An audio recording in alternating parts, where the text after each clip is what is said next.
with the downfall of Tsarist Russia and the rise of communism. Any of us who studied any history at all knows that's exactly how World War I took place. Then World War II was fomented between the Zionists, between the German nationalists again, and the Brits to bring us in. And in World War II,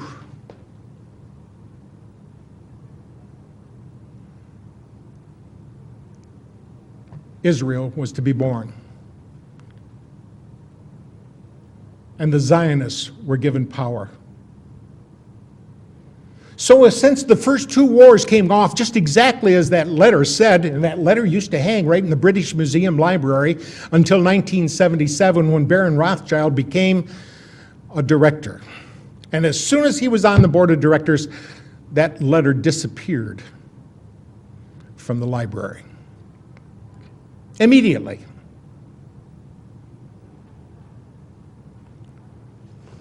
But since that letter so clearly delineated the first two world wars, I think we have to look at it seriously and take it to heart when it says in there so clearly that the Third World War will be fomented between the Zionists and Islam. Does anybody see that materializing today? Every place we look, we can see it happening. And we can see that the power they have here in this country to run things and to pull the nastiest little scams, and America believes it. Because they don't realize who it is that owns the newspapers. They don't realize who it is that owns the television. And sometimes they don't care.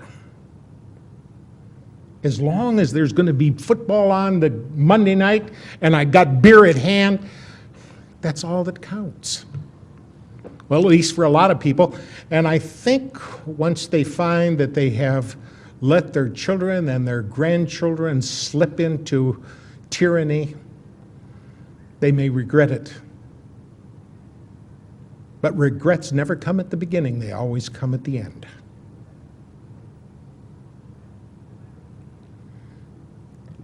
We can see World War III shaping up just exactly like they planned for us, and not enough of us are doing what's necessary to stop it.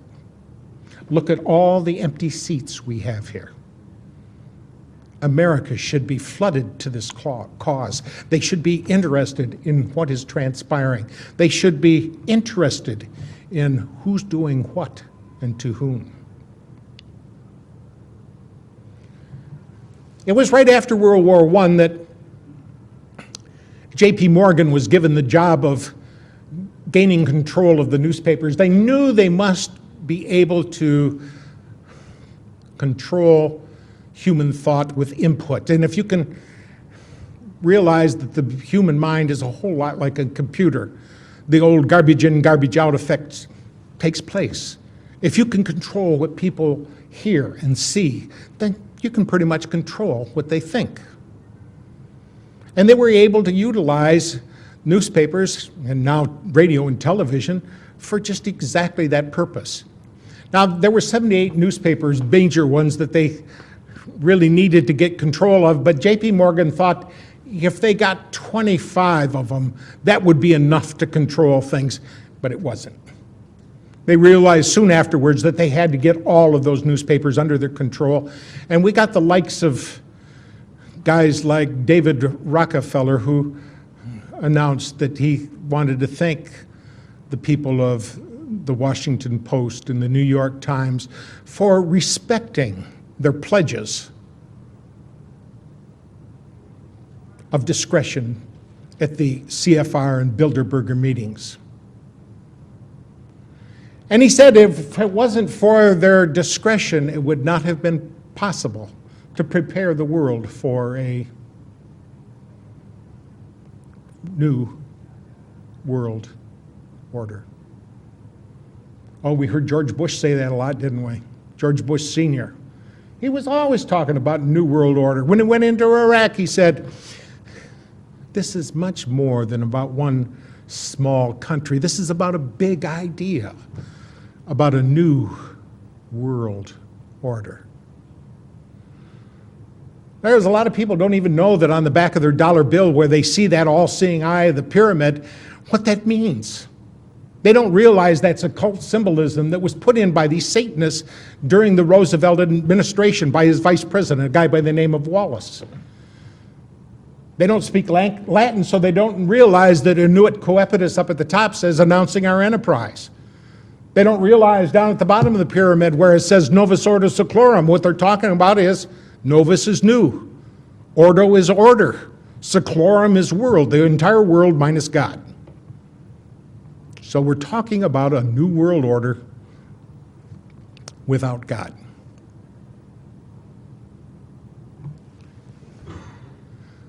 We have little time left. So much of what they've done has been implemented, and we can see that they were able to do a lot of this through fractional reserve banking. That was accomplished several times. We had central banks here in America, even when they weren't supposed to be, when the people were against them. Oh, they never dared to call it a central bank. But essentially, that's what it was.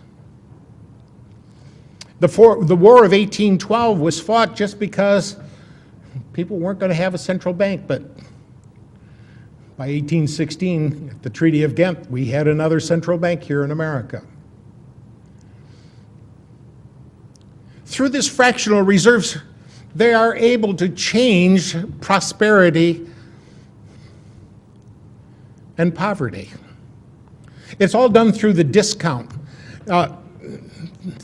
If you lower the price that you lend to the member banks, they can in turn lower the price that they lend to their banks, who in turn can lower the price that they lend to people. And if it's low enough, people are going to go out there and borrow money and use it and get themselves trapped, not realizing how badly they are pinned in. Because all it takes is a little change on that lever and they start taking money out of the system. And when they take the money out of the system, it becomes sluggish. Just like you, if somebody took 1/3 of the blood out of your body, it would affect you. Well, that's what happened here. They told us that the Great Depression was brought on by people who were investing in the stock market on a shoestring. And because they had only 10% down, they had great marginal swings caused by the leverage of that debt. But the real truth of the matter is, the thing that really brought it down was they removed 1/3 of the money from circulation. So with that lever, they can move things up and down, and as goes up, people run out, oh, prosperity is here, let me jump in on the bandwagon and get my fair share, and about the time they do, about the time they think they're leveraged up and ready to roll, so they're going to make some money with their new business, all they got to do is lever it back down. And then they go in and collect through forfeiture. Do you know how many homes are being scooped up by the banks right now?